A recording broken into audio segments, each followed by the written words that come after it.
Good morning. We're gathered here at the wood sewer excavating business here that have been in business for many, many years. And we'll ask Woody a little bit about the history of what they've done. But there's going to be a complete auction here coming up. Woody, what can you tell us? When did you start the business? How long you been in the business? Tell us a little bit about the company here. Well, we started around, I'm just guessing, 94, 95 area.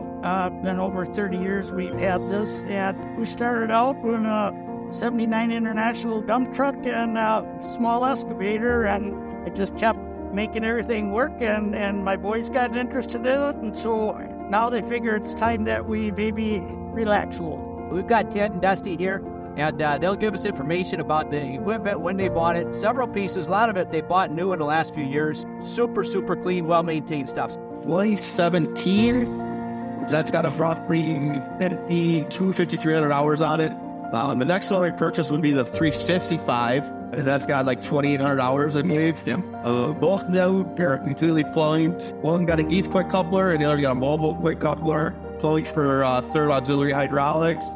Very well maintained, low hour machines. The other one we have is we bought new was an L70 loader. That one is loader that's got boat suspension, the ride control. It's plumbed for auxiliary hydraulics as well. Take a look at the website, HansenAuctionGroup.com, and it'll be a complete catalog all the way, and all the information as far as pickup, open house times, pickup times, closing. It'll be broke out into two catalogs, so all the equipment will be one catalog. It'll be the attachments and miscellaneous will be a second catalog. Like I say, one of the nicest, cleanest lines of equipment that you'll see on the market here this spring. Take a look at the website.